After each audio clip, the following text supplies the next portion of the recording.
হুজুর এই কথাটা বারবার বলতেন যে আল্লাহ তাআলা তোমার দ্বারা যে দ্বীনের খেদমত নিচ্ছেন এইটাই তোমার আল্লাহ পাকের পক্ষ থেকে মেহেরবানি। হুজুর এই কথাটা আমাদেরকে স্মরণ করিয়ে দিতেন।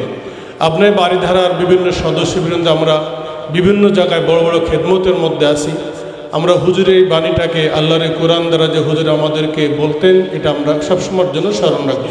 হুজুরের বাড়িধারার সদস্যবৃন্দ এবং আমাদের বিশেষ করে আমাদের জামিয়ার মুহতামিম হযরত মনির হোসেন কাসেমি জামাত বরকাতুহু সহ আমার জুনিয়র সিনিয়র সকল সদস্যবৃন্দ, আপনার বাড়িধারা সদস্যবৃন্দ, এখন কথা বলার সুযোগ নেই, শুধু একটি কথা বলবো।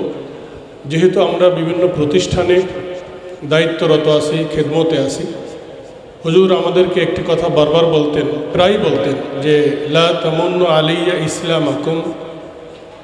এই শব্দ দ্বারা আমাদেরকে এটা বুঝাইতেন যে তোমরা যে দ্বীনের কাজ করো, এই দ্বীনের কাজ করার জন্য তোমরা কখনো মনে করো না যে আমি এটার উপর ইহসান করতেছি।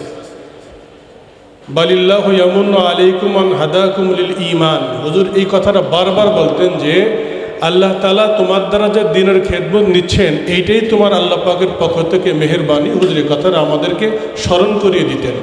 আপনার বাড়িধারার বিভিন্ন সদস্যবৃন্দ আমরা বিভিন্ন জায়গায় বড় বড় খেদমতের মধ্যে আছি। আমরা হুজুরের এই বাণীটাকে আল্লাহর কোরআন দ্বারা যে হুজুর আমাদেরকে বলতেন এটা আমরা সবসময়ের জন্য স্মরণ রাখব।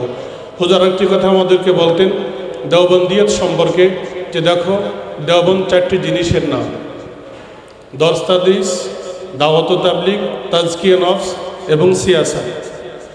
এই চারোটা গুণ যে প্রকৃতপক্ষে অর্জন করতে পারবে সে হলো আসল দেওবন্দি।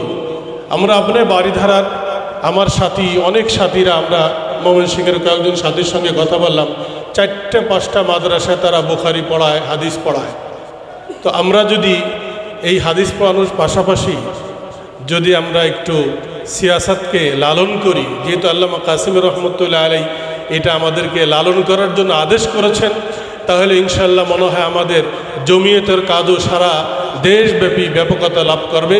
এই সর্বশেষ কথার উপর আমি জোর দিয়ে তাকিদ দিয়ে আল্লামা নূর হোসেন কাসেমি রহমতুল্লাহ আলাইহির আদর্শে যাতে আমরা আদর্শবান হতে পারি, আল্লাহ তাআলা আমাদের সকলকে সেই তৌফিক দান করেন।